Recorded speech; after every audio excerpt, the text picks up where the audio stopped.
Big pass Tamil season 9 இன்றைக்கி 2வது promo பார்த்தீங்கன்னா வேறு லெவல். சபரி ஆக்ரோஷம். சபரி ஹீரோ மாதிரி, ஹீரோ மெட்டீரியல் மாதிரி ஒன்று பண்ணுறான்.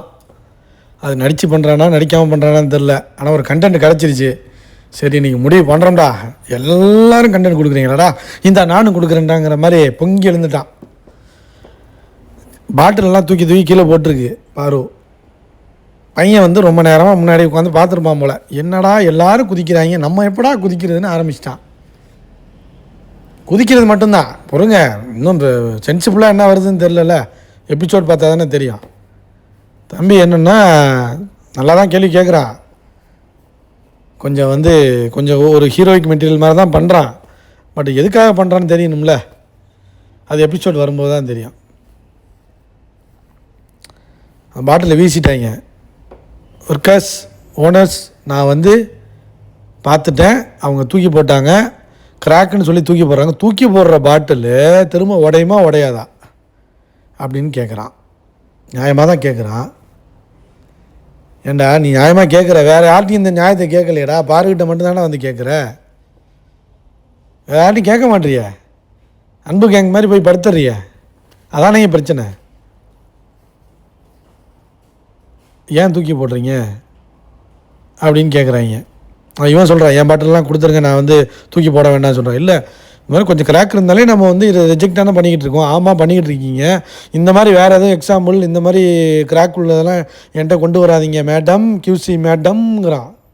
மேடம் கியூசி மேடம் அப்படிங்கிறான். புதுசாக கண்டென்ட் கிடச்சிருச்சு.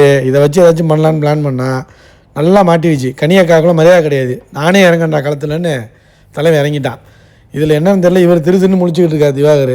அது என்ன கதைன்னு தெரில.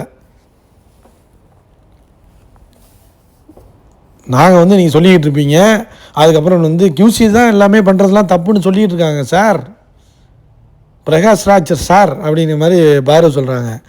உடனே இது எல்லாத்துக்கும் நீங்கள் பண்ணிகிட்டு இருப்பீங்க, நாங்கள் பொறுத்துக்கிட்டு எல்லாமே கியூசி கியூசி கியூசி கியூசின்னு பின்னாடியே சுற்றிக்கிட்டு இருக்கணுமா? இப்போ நாங்களாம் என்ன சொம்பையா கியூசி மேடம் அப்படிங்கிறான். பாரு மேடம்னு சொல்கிறதுக்கு பதிலாக கியூசி மேடம் அப்படிங்கிறான். நாங்கள் தான் தப்புன்னு சொல்லிட்டு இருக்கீங்கடா, ஒழுங்காக போங்கடா, ஒழுங்காக ஜூஸை போட்டு கொண்டு வாங்கடா, நாங்கள் அப்படி தான் பண்ணுவோம்.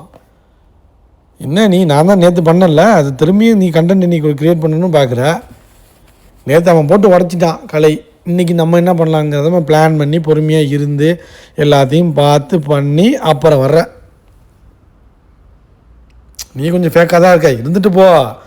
ஆனால் என்ன கதைங்கிறது எபிசோடில் தான் ஃப்ரெண்ட்ஸ் தெரியும். ஆனால் கொஞ்சம் நல்லா தான் பண்ணியிருக்கான். கொஞ்சம் பாராட்டுக்குரிய விஷயந்தான். ஆனால் கியூசி மேடம் அப்படின்னு சொல்லும்போது ஒரு கண்டென்ட் வேறு மாதிரி இருக்குல்ல. ஆனால் அது எபிசோடில் தான் தெரியும். இந்த விஜய் டிவி எப்படி ப்ரொஜெக்ட் பண்ணுறாங்கன்னு தெரில, அதையும் பார்க்கணும். நீங்கள் வேணால் யோசிச்சு பாருங்கள். இவெல்லாம் பரதேசி பையன் என்னென்ன பண்ணுறங்கிட்டு இருக்கான். கனி கூட இவங்க கூடலாம் உட்காந்துக்கிட்டு, எப்ஜே கூடலாம் உட்காந்துக்கிட்டு. ஏன்டா வேறு யாராச்சும் டார்கெட் பண்ணுங்கடா. ரெண்டு வாரம் 3 வாரமாக பார்வை மத்தியுமே பேசிக்கிட்டு இருக்கோம். பார்வை மத்தியுமே பேசிகிட்டு இருக்கோம். கண்டென்ட் கொடுத்துட்ருக்காங்க. ஒயில்ட் கார்டு வரட்டும், இருக்கட்டும் இவனுக்கெல்லாம். ஓகே ஃப்ரெண்ட்ஸ், பாய்.